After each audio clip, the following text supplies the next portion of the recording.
Welcome. Take a deep breath. Relax. Go on, you've got our permission. Yes, the world is in many ways a scary place right now, but that is all the more reason not to lose sight of the things that make it joyful, messy, and unexpected too. And so many of those things are to be found right here in Europe. For years now, one of my go-to places for Euro fun has been the Europeans podcast. If you check out last week's episode of the Europeans, by the way, you might even hear me pop up as a guest. So it seems only right that we begin this Other Europe special in the company of its hosts. Yes, hi, Kate. Thanks so much for having us here. We are the two hosts of a podcast called The Europeans. I'm Dominic Kraemer. I'm based in Amsterdam. I'm an opera singer most of the time when I'm not podcasting. And I'm Katy Lee. I am Dominic's old friend, and I'm a journalist based in Paris. Fantastic. And I have to declare an interest here because I have been a listener to Europeans right from, I went back, I think it was probably episode 3, so really... Wow. Yeah. So it's slightly weird for me because I feel like I know you guys very, very well, so I'm having to self-censor a little bit. But I want the Genesis story. I feel like that kind of probably begins with you two meeting. How did you meet? How did the friendship begin? We met at university a very, very long time ago, and I was Dominic's noisy neighbour. Singers don't want noisy neighbours, do they, Dominic? No, they don't. I was having to go to bed early and save my voice for the concert I had the next day, and Katy was always having parties next door. And so a beautiful friendship was born. We were friends at university. And then by coincidence, both found ourselves living in continental Europe. So Dominic moved to Amsterdam after university and I was living in Paris. But my boyfriend at the time was living in Amsterdam too. So I was visiting a lot, taking the Thalys train to Amsterdam, a couple of weekends a month. And so Dominic and I found ourselves hanging out again and bonding over our shared obsession with podcasts. And also a bit of an obsession with European news and the fact that European news from our home country, Britain, in Britain it was covered very boringly, and the European Union was always, presented as this boring, complicated thing that you were never going to understand. And we both felt like that had contributed to Brexit in a very real way because it had made people think that Europe was boring, Europe was complicated. When we were both lucky enough to live in these situations where we had friends from a bunch of different countries and had really benefited ourselves from EU membership, and that we had used membership of the EU to move to the EU without having the need for visas or anything. So we wanted to create a podcast that celebrated Europe as being much more interesting than a bunch of men in suits in Brussels. You say we had an obsession with European news, but I don't know if that's actually true. Oh, really? Well, at least speaking for myself, I had an obsession with news from the US. Right. And I was wondering why I was listening to all these podcasts about the US election and realizing I didn't have any idea what was happening across Europe in terms of Europe's politics. And I thought, surely there's interesting news coming from the countries much closer to where I live. Why am I not hearing about them? Give me a sense of a typical week on the Europeans podcast. What kind of topics might you be covering? It's very broad. We have a few segments in the show. We have this segment called Good Week, Bad Week, where someone's had a good week and someone's had a bad week in Europe. And that gives us like a nice opportunity to cover anything from the Brandenburg elections that you came on to help us in the show this week, Kate. But also we can talk about really minor things. I need to think of a good example. There was that Swedish parking app that was quite weird. There was also one that I remember from a recent show was the Oasis ticketing scandal, because, Dominic, you had a killer line. You said that Oasis concerts to you had always felt like, what was it, pride for straight people. Yes, exactly. Aggressively heterosexual. Amazing. So, Katy, I have a really thorny question for you. If I were doing a co-hosted podcast with a friend who I'd known for a long time, and this friend happened to be a professional opera singer, I would have made him sing more. Hey! Well, I'll let you in on a secret, everyone. The Good Week, Bad Week jingle actually features Dominic's really bad singing, no offense, but it's really not up to your normal standards. But we hear it every week. Good week, bad week. No, Dominic doesn't like me to ask him to sing on the podcast, which is why I don't do it very often. I did, however, make him do it at the European Parliament live in front of 2,000 people. Hang on, roll back. I feel like there's a bit of context that I'm missing here. Yeah, this was one of the most traumatic moments in my career so far. Katy and I were hosting an event called Level Up at the European Parliament. So it was a full European Parliament full of young political thinkers and movers and shakers. And there was a technical problem, and Katy just said, "Oh, Dominic, why didn't you fill the time by singing?" And then got the whole full Parliament to chant, "Sing, sing, sing, sing." I'm really sorry. I'm really, really sorry. It was also like 8 a.m, and I had not warmed up. What did you sing? I did not sing. Oh, you didn't? No, I also feel like I'm singing so much of the week that I really like on the podcast that I don't have to sing, that I'm using my other voice, my speaking voice. So, singing's the day job, politics is just the escape. Exactly. Yeah. I am slightly worried about you now. I want to end on a kind of holistic feeling note, and I feel like European identity has kind of been the sort of the frame of the conversation. So I suppose what I'm going to ask you both is, what right now does it mean to you to be European? This is the big question. Do you know, I think something I've been reflecting on a lot recently is about how a lot of the political rhetoric has changed since we started making this podcast in 2017. And I think if the people that we were could hear how people talk about certain policies, specifically migration these days, we would be quite shocked at how normalized it has become to see outsiders as a threat. And it's something that makes me really sad, because I think one of the things I've really learned while making this podcast is, you know, the motto is united in diversity. And it's kind of, you know, cheesy or whatever. But I really think it's true. You know, this job allows us every week to speak to people who are doing cool and interesting things across this continent. And they're people who might feel quite differently from you. But I think the thing that is ultimately amazing about Europe is that we are all very, very diverse. You know, we speak a ton of different languages. We come from so many different places with different cultures. And yet we do somehow manage to hold it together and find the common good and what we have in common. And so, yeah, I think that's what it means to me. It's beautiful. Try and top that, Dominic. Yeah, well, I could go for a more cynical answer and say being European means accepting compromise that no one's really happy with. I guess that's what it's like to work together in diversity. No one is totally happy, but hopefully no one is totally unhappy either. And I still think we are stronger when we work together, despite that imperfection. Well, there are messy compromises and fudgy solutions galore to be found on the European podcast. Look it up wherever you get your podcasts. Katy, Dominic, thank you so much for joining me. Oh, thanks so much for having us, Kate. Thanks so much for having us. Katy Lee and Dominic Kraemer are the hosts of the Europeans podcast, which is the perfect complement to your Inside Europe listening habit. Now, all that banter has put me in mind to go out and find myself a good old-fashioned British pub to hang out in.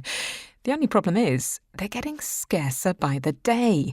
50 pubs a month closed for good across England and Wales in the first half of this year, and projected tax rises in 2025 could accelerate the trend. There is, however, hope, because more and more punters are refusing to let this happen and are coming together to buy their otherwise doomed local themselves. Lars Bavanger reports on the rapidly growing trend of community-owned pubs. It's Sunday afternoon in a small village near Manchester. The local pub, the Northumberland Arms, is full inside and outside, where people are enjoying a live band and food from a food stall. But just a few years ago, this lively place was about to shut for good. So I'm Rick Clark and I'm the chairman of the Northumberland Arms Community Society. So 2016, so this was a pub that was part of an estate owned by Robinson's Brewery, so that's a local brewery in Stockport. Robinson's hadn't invested in the pub for over 20 years, and the landlord and landlady at the time, Jeff and Margaret, had announced their retirement, and the whole community was expecting that we would get a new landlord and landlady, and it just didn't happen. The brewery had decided the pub was not making enough money and prepared to put it on the open market, which would probably have meant it would be turned into flats. There were a few of us that decided that we were not going to let it happen, and we started a campaign at just trying to garner support amongst community for people buying the thing and taking it on as a community project.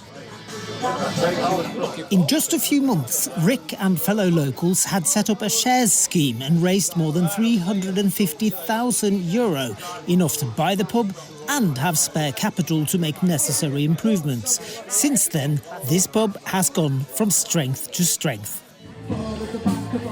Traditional pubs, most of them owned by large breweries, have been in a steady decline for decades. According to the British Beer and Pub Association, only last year more than 500 pubs shut, with a loss of around 6,000 jobs. People here at the Northumberland Arms are very grateful their pub has been saved. If you didn't have this pub, they would have nothing.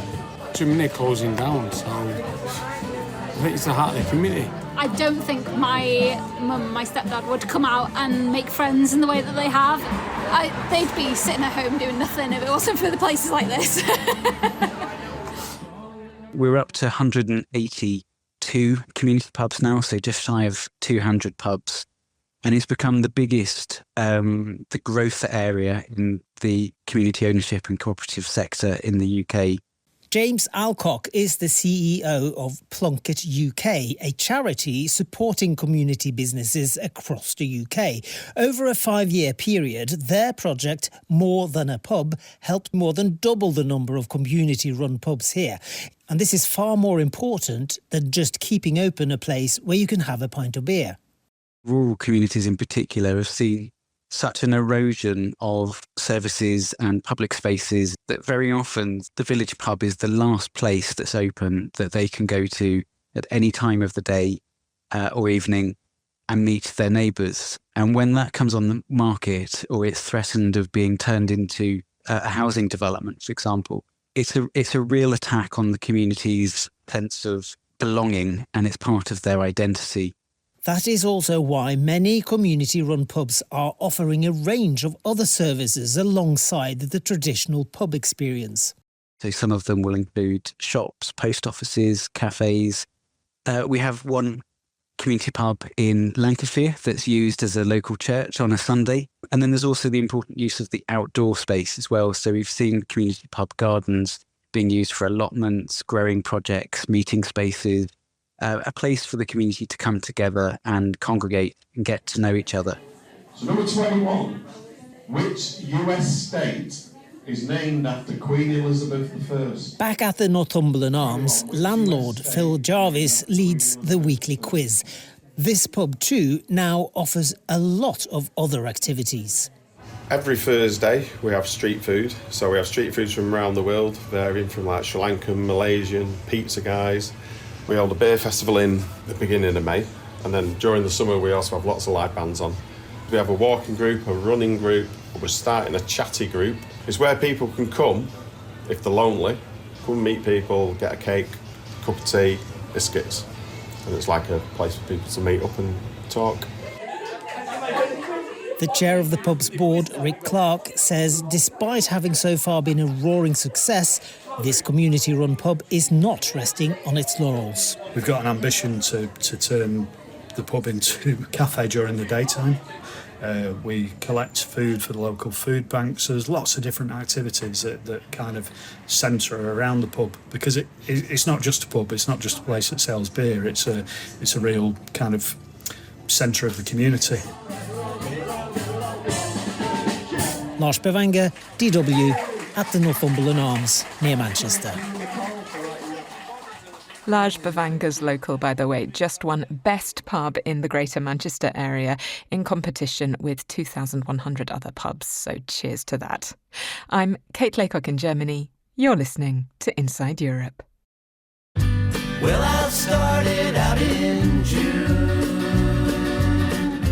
and I thought I'd do okay. Now I sing another tune, and I've been another way, and now I think I'll stay.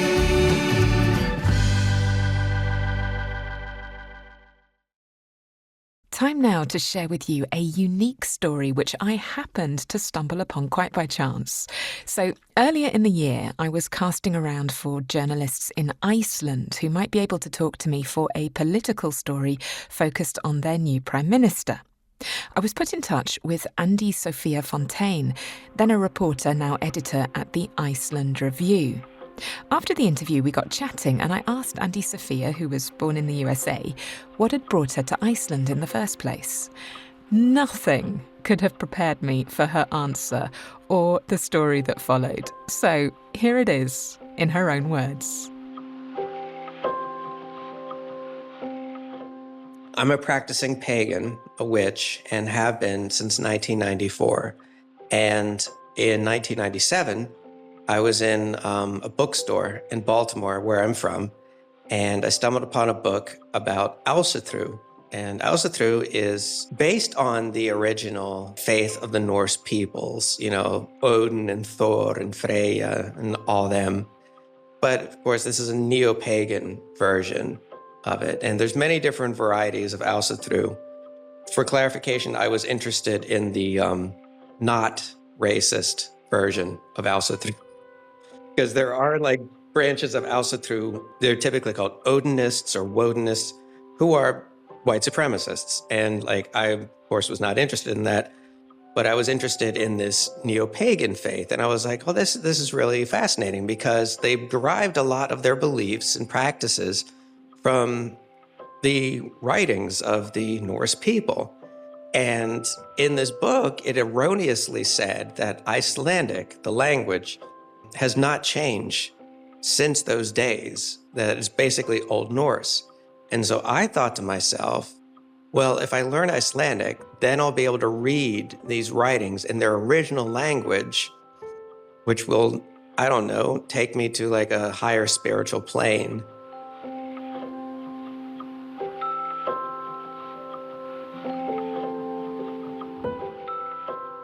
The Alsatru Society in Iceland was formed in the early 1970s, but was just like a very small group of people. And it wasn't until the advent of the internet that I was able to like really find them. And it was through like journalism that I came into contact with them for the first time, because the chieftain, I guess the high priest of the Alsatru Society, is a man named Hilmar Hirmason. And if any of your listeners were like really into 4 AD records in the late 70s, early 80s, you might be familiar with this name.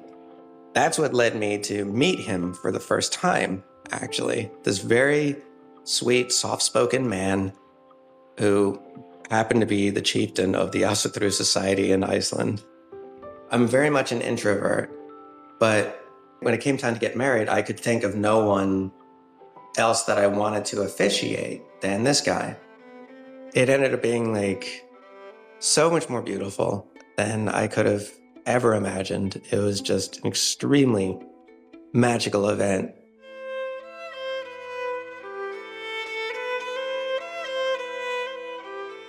I had said to the chieftain, like, this is probably your first trans wedding.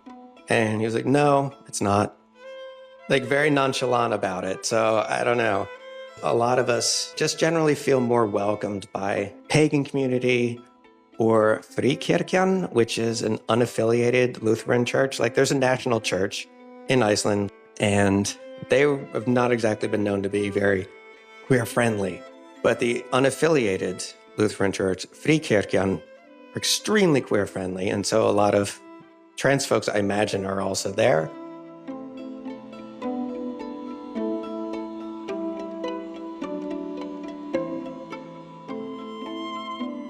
There are things that I internalize that I'm saying like within myself, and things that I'm externalizing, saying out loud.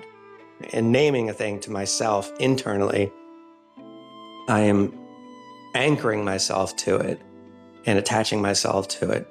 But naming a thing out loud and saying it out loud is a projection that goes into the rest of the universe and the rest of the world, in the hopes that it doesn't just anchor myself to it, but also others. Like in the beginning of a ceremony, when I'm calling the elements of air, for example, I'm evoking images of like wind blowing through tree branches and making the grass sway and making the waves move and making fire grow.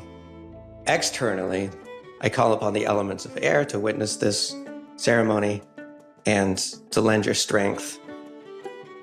That is sending an external calling to these elements to come forward, and so that it's happening both within and without me.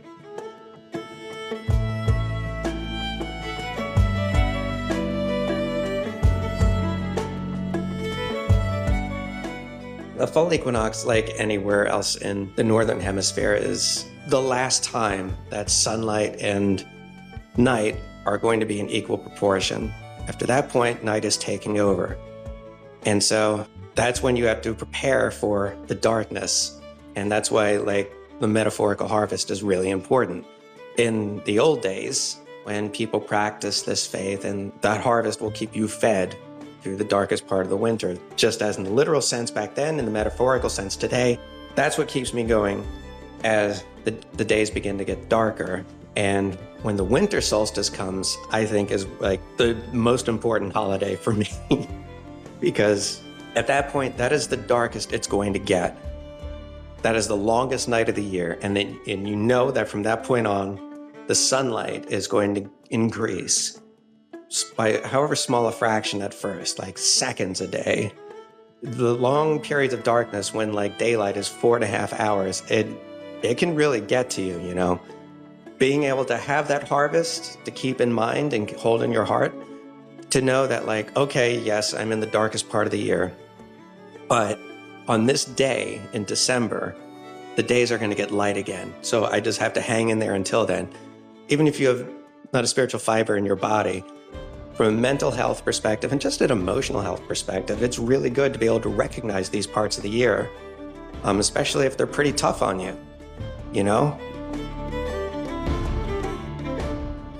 That was Iceland Review editor Andy Sophia Fontaine, who, by the way, moved to Iceland 25 years ago this week. So happy anniversary, Andy Sophia. I'm Kate Laycock in Germany. You're listening to Inside Europe.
This is Inside Europe, and I'm Kate Laycock in Germany. Our special feel-good European alternatives-themed edition of the programme continues now as we invite you to peek inside a Scottish island abode. This is my croft, which is 2.7 hectares. We've got 17 breeding ewes. Hang out with some rebellious Italian foodies. When Monsanto and Bayer merged, we started to say, they are giants, but we are multitude. And meet a young Irish filmmaker for whom representation is a deeply personal mission. Stay tuned, it's all gold. Broadcasting from Germany, This is Inside Europe. Have you ever thought of living completely off-grid? There are communities that do it, though I doubt that many of them can be in quite as picturesque, although admittedly tough a location as the off-grid community that was formed in the 1960s and 70s on Scotland's Scoraig Peninsula. Here, there are no roads, no mains water, no mains electricity, and the winters can be cold, wet and challenging. Nevertheless, the people here have carved out a simple but satisfying life of small-scale farming, professional work and craft skills, as Richard Baines found out when he paid the community a visit. I'm just arriving in Scoraig, just south of the town of Alsatru, on a grey, windswept day. There's only a footpath to the community by land, and the best way here is by boat.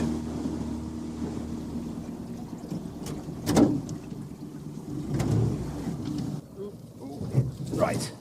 That's me. Excellent. Thank you so much. No problem. My guide to the place is Katy Dagg. Katy, nice to meet you. Hello, Richard. Welcome to Scoraig. I've brought the weather. Yes, I'm sorry we couldn't do better for you. This community has been built on people working crofts, a special form of land tenure which allows tenants to settle permanently on small plots on Highland estates. Katy took me to see hers. This is my croft, which is 2.7 hectares. We've got 17 breeding ewes. Down at the bottom, we've got fodder crops growing. We've got enough trees growing to coppice to keep us self-sufficient in firewood. Katy and her husband William produce nearly all their own food from their plot, which includes a large vegetable garden and fruit crops. Croft tenancies also include a share in the common grazings, open hill country for cattle and sheep, and Katy runs the grazings committee. It involves the crofters that have shares in the hill grazing, try and persuade them to come to meetings. That's the main thing that I do. But it is a forum for talking about crofting matters. How many active crofts are there here? Active in terms of keeping livestock is only about 6. But the definition of what you do as a crofter can be very broad. You can be doing forestry or just cultivation. It's very much just being the guardian of your land and using your land in the proper way. Unlike almost everywhere else in the Highlands, there's virtually no tourism business here. I don't think anybody has got any interest in developing it. The problem is going to be that tourists, to stay here for a while, they've either got to arrange and pay for a boat or walk in with all their food for their week, their clothes, everything like that, and it just isn't practical for them. If they were to arrange for us to do that for them, then that's taking up so much of our time for the amount of pleasure that we would have in having tourists here, or the financial recompense. We can't be bothered. Scoraig's remote crofting townships were originally established long ago by the native Gaelic-speaking population, but by the early 1960s they were almost deserted.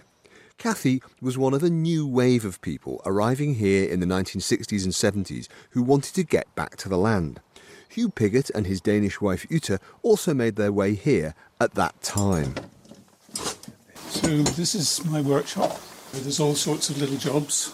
This is the stator, and you can also see the magnet rotor, which is quite big and heavy.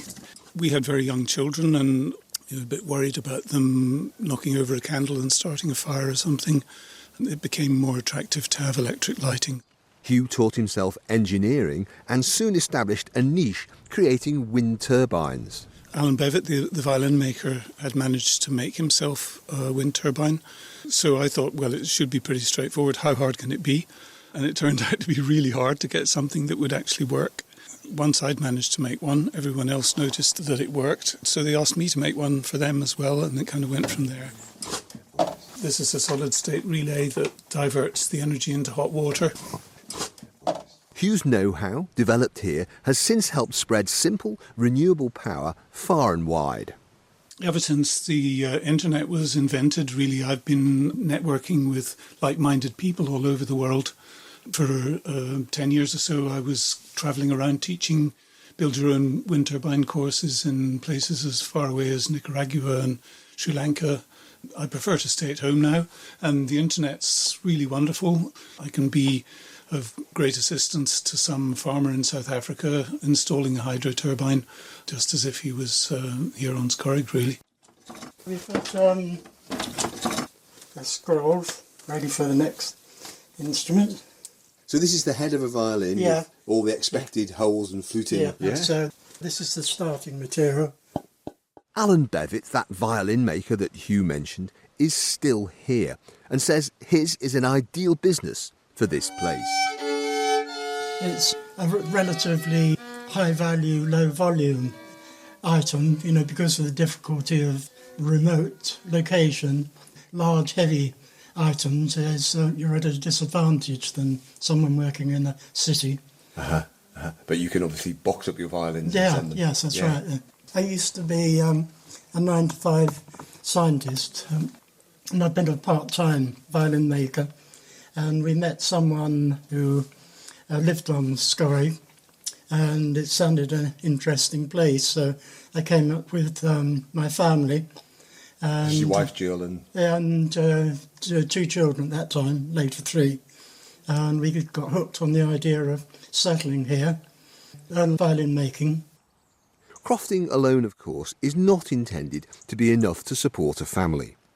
Kathy Dagg is also a professional archaeologist, travelling all over the Highlands, checking development sites for traces of human history. She now sees the history of Scoraig starting to repeat itself. Through the 20th century, the opportunities for the young people that were born here to go and get good jobs were massive.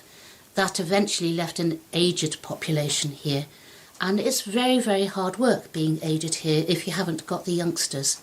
And of course the new tenants came in their sort of late 20s, early 30s. And of course then they get old, which is the situation I'm in now, is that you can't expect your own children these days to want to carry on the croft. So we're possibly coming up to another slight break in population where we need far more new people coming in. As long as I'm able, with my health and fitness, I'll stay here, and I'll be buried in the burial ground on Scoraig. Richard Baines, 4DW in Scoraig, northwest Scotland. If you prefer the clement waters of the Mediterranean to the brisk breeze around Loch Broom, then fear not, because we're off to Italy next, to Turin to be precise, host of the 20th edition of Terra Madre, Mother Earth, a global event organised by the Slow Food Movement. Terra Madre brings together food communities from all corners of the globe, uniting them in an international network. Their common mission is to protect traditions and biodiversity in order to ensure food security for future generations, and they do so by encouraging dialogue, cooperation and education. Our most gourmand of reporters, Danny Mitzman, set off to investigate this slow, peaceful and global revolution and do some serious food sampling, of course. The sun is shining down on Turin's Parco d'Ora, a post-industrial park built on the site of the abandoned Fiat and Michelin factories. Large and accessible, it's the ideal location for an event like Terra Madre, but symbolically too, it reflects many of the values of the event itself. Regeneration and renewal, finding solutions, avoiding waste, supporting communities. The White Marquees are hosting a packed 5-day programme, including 250 conferences and 68 taste workshops. You can also take part in sensory labs run by the University of Gastronomic Sciences and visit some of the 700 exhibitors' stands. Terra Madre is the brainchild of the slow food movement, the transformation of an ideology into a tangible reality. When we had the dream to create the biggest global network of good, clean and fair food producers from all over the world. Slow Food's Director General Paolo Di Croce is one of the original group behind the biennial event. It was the end of 2003 that we have this crazy idea to try to create a gathering of several thousand people coming from every corner of the planet, farmers, food producers, cheesemakers, chefs, whoever was involved in food production or transformation that in line with our values and our principles. And the idea was to invite them to Italy, to give them a platform, to give them a voice.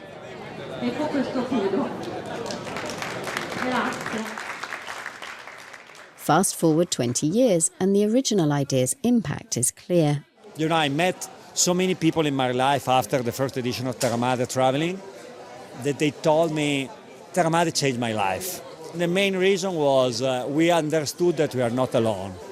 I was educated in a system that follows the Green Revolution, and I thought working with chemicals was the way to go until I started working with the communities to rebuild the biodiversity, and I felt like I was alone who was working in my community to rebuild biodiversity, but also to work on traditional food systems. But then when Slow Food invited me to Terra Madre, I realized there is a whole world of people. There are thousands of communities, there are thousands of people who are doing the same thing that I thought I was doing alone. Ugandan farmer, agronomist and activist Edward Machibi is the current president of Slow Food International. Terra Madre has become more of a grassroots global network, more local people, more cooks from all over the world, a lot of people now from Africa, from Latin America. Now there is a strong presence of indigenous peoples. This time there are more than 100 indigenous tribes which are represented in Terra Madre. And also this edition, there is a special recognition of the work that is done by farmers who are and farms which are rooted in agroecology. So Slow Food has moved to bring people who are working within the food system together, from farmers to cooks to educators to researchers to scholars to activists and political leaders who believe that we need a transition in the food system. In 20 years, over 40,000 delegates have been hosted at Terra Madre. This year alone, there were 3,000 from 120 countries. Whether you're a Filipino fisher, a Bolivian baker, or an English environmentalist, your voice can be heard here.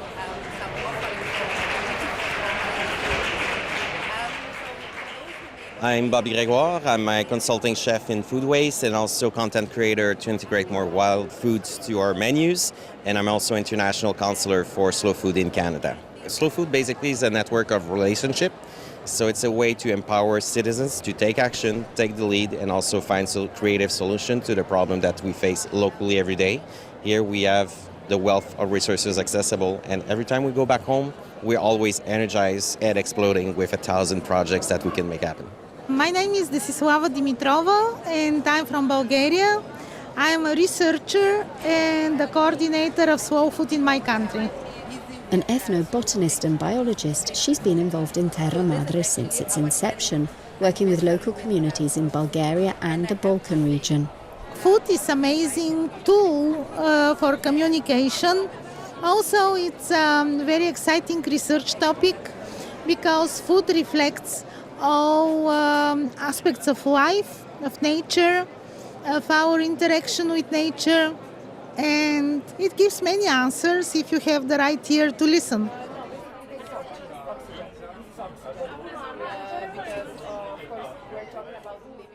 Food sovereignty, biodiversity, sustainability, education and advocacy are just some of the keywords that feature in the many campaigns that have been initiated here at Terra Madre. Whether it's creating vegetable gardens in Africa, coffee and wine coalitions, a chef's alliance or the Ark of Taste to preserve endangered products, Paolo Di Croce believes the only way of fighting the global food and climate crisis is by uniting. When Monsanto and Bayer merged, you know, the huge giants owning the huge majority of seeds in the world, that they are so powerful, so many billions, so criminal. We started to say, they are giants, but we are multitude. And if we are multitude, we can win. And with over 300,000 visitors here this year, we consumers certainly play an essential role. For years, I opened my speeches and conferences with an image of a fork and the key of the car. And the question was, which of the two contributes more to the climate? At that time was climate change, not even climate crisis. And 100% of people says key of the car. That is not true. You know, with the fork, with the decision we make, if we are lucky that we can eat, we contribute. The way we have eaten in the last 80 years, it's contributing to the disaster of the pollution and all the climate crisis. So it's very simple. Paolo says there are many ways to embrace the Terra Madre philosophy. Eat less meat, for example, and make sure it's free-range and sustainable. Or simply wash your salad. Because if you check, I made this exercise almost everywhere. The pre-wash salad is, the average is between 7 and 9 times more expensive than the fresh salad at the market. And if you claim you don't have time to wash your salad, how long do you spend scrolling on your smartphone each week? Sometimes making a difference really is that simple. Danny Mitzman, DW, Turin.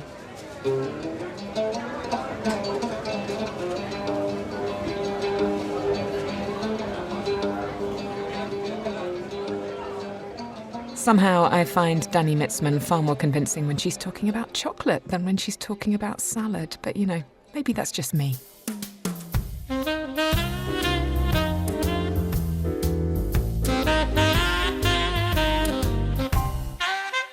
Before we announce this week's Spotify poll, I have an apology to issue. We have received a complaint from a young listener that her generation, Gen Alpha, was not represented in our audience research poll the other week. So, Ariana, I am so sorry. We will endeavour to do better next time. Now, to this week's question. Mr. Gorbachev, tear down this wall. On October 3rd, Germans celebrate German Unity Day. What we want to know is how much time elapsed between Ronald Reagan's famous Tear Down This Wall speech and the official reunification of East and West. Was it 4 years, 3 years, 2 years, 1 year, or did they happen in the same year?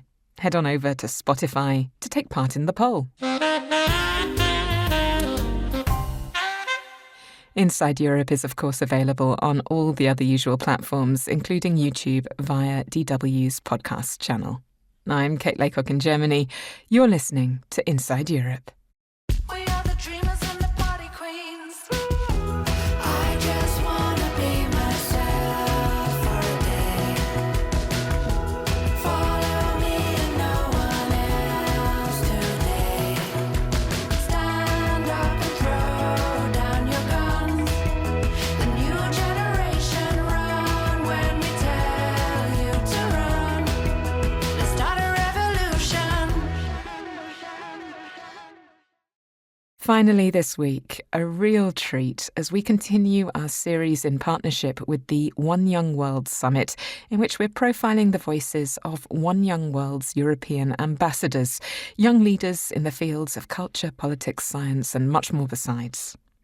The voice you're about to hear today belongs to a young filmmaker from Northern Ireland whose work has been screened at both Oscar and BAFTA qualifying festivals with 23 wins and 22 nominations, including a nomination for the World Health Organization's Mental Health Film Prize. I'll let him introduce himself in his own words.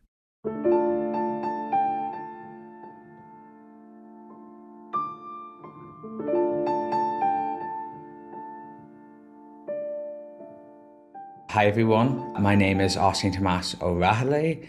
I am an Irish young filmmaker and activist.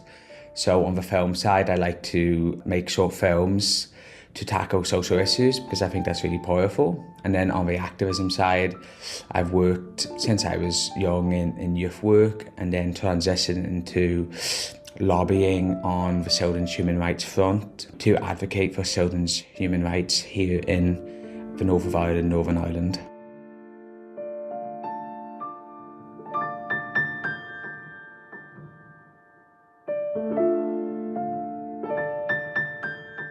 I grew up below the poverty line in post-conflict north of Ireland, Northern Ireland.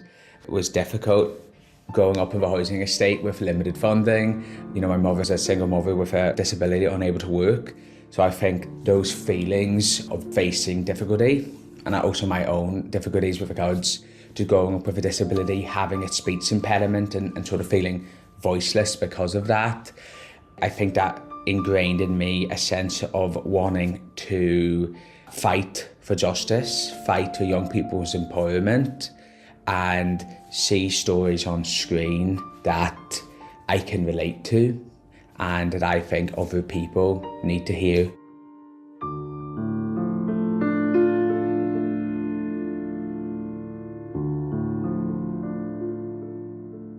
The highest qualified person in my life as I was growing up was a window cleaner. You know, no one in my family had went to university. And so I think there is sort of a low expectation or limit of expectation that you, in a sense, set on yourself because you can't see the other opportunities, and also a limit on success that society sets on you. But also the practicalities of it's very difficult to think about doing these things when you don't have the money to do them. And, you know, it's more about survival to the weak.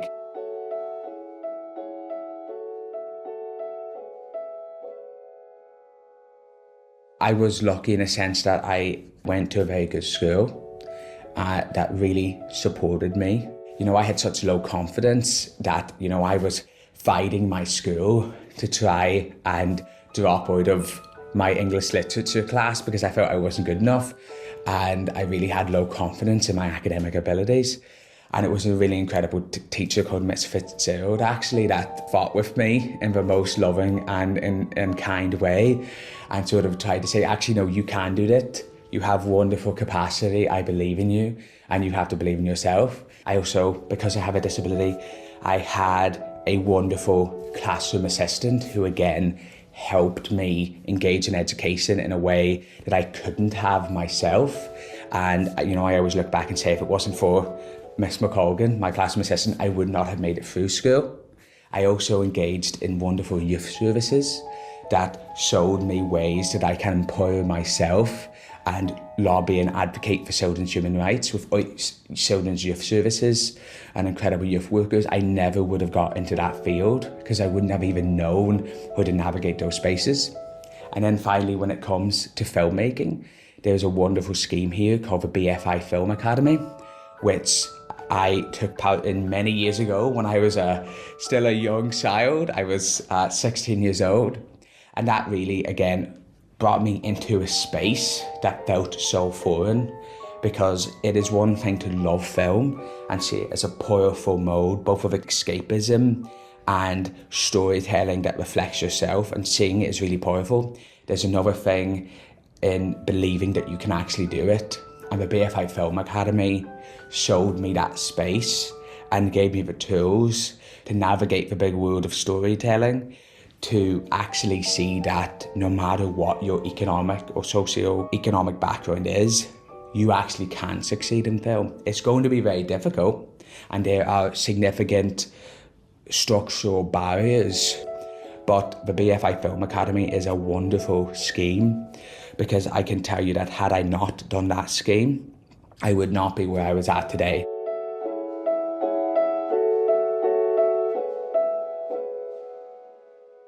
I like to tell stories about the most marginalised in societies, those whose stories have not been told.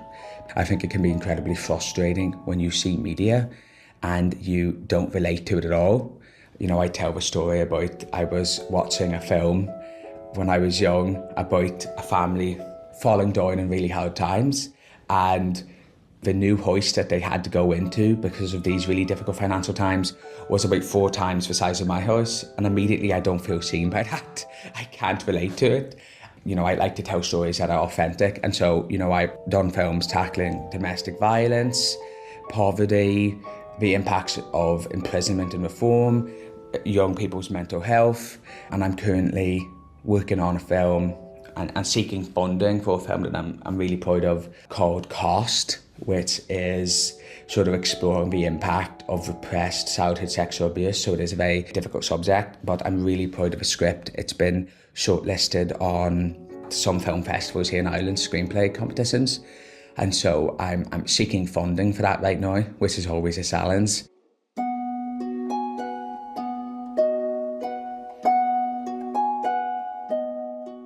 The Good Friday Agreement was in 1998, 10th of April 1998. I was born 1st of April 2000. I was growing up, I guess, for a lack of a better term, in a post-conflict society where there was significant poverty, where there was significant trauma that affected many people growing up in that environment. You know, my granny would tell a story about how she would get my mother to clean her room, would be to side up and say, pick up your underwear from the floor, the soldiers might be raiding tonight. That was how normalised that violence was in the time, that to get your child to pick up the underwear from her room would be talking about soldiers raiding the house. The peace process is still moving forwards and backwards. We still have to be building relationships. I think we're in an incredibly good place. I think we're in a very hopeful place. But of course, I think those experiences do impact you. Again, I tell the story of how normalised it was. I was walking with my mother on the street in the early 2000s, and there was a bomb scare. The conversation wouldn't be, I'm filled with fear by that bomb scare. Rather, it was that annoyance of, I can't believe that this is happening again. We have to walk the long way around. So I think it did shape me in many ways, but I'm really proud of where I come from. I'm proud of where we are. I'm proud that now, in the north of Ireland, Northern Ireland, you know, if I'm born in one hospital, I can proudly be proud of my national identity. And if another person is born in the exact same hospital in the exact same area, they can be proud of their British identity. And, you know, we can both I have my Irish passport, they have their British passport, but we both respect each other, we respect each other's identities. We have more progress to happen, but I do think it's a wonderful place.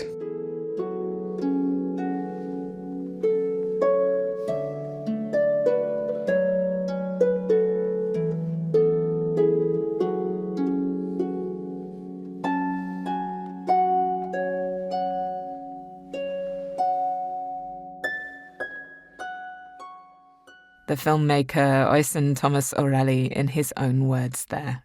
If you've been enjoying this week's warm cultural shower, then you are bound to enjoy DW's Don't Drink the Milk podcast as well. Don't drink the milk. Don't drink the milk. Don't drink the milk. No, this isn't a podcast about milk. If you like historical intrigue, a bit of culture, and a sprinkling of controversy, this one's for you. I'm Rachel Stewart, and I'm travelling around Europe, following the hidden history of everyday things as they're exported through time and around the world, by force, by chance, or by choice. No need to pack your bags. Just subscribe to Don't Drink the Milk wherever you listen to podcasts. Inside Europe is, of course, also available wherever you get your podcasts. And as always, we are deeply grateful for your likes, reviews and comments. Our feedback address is insideeurope@dw.com.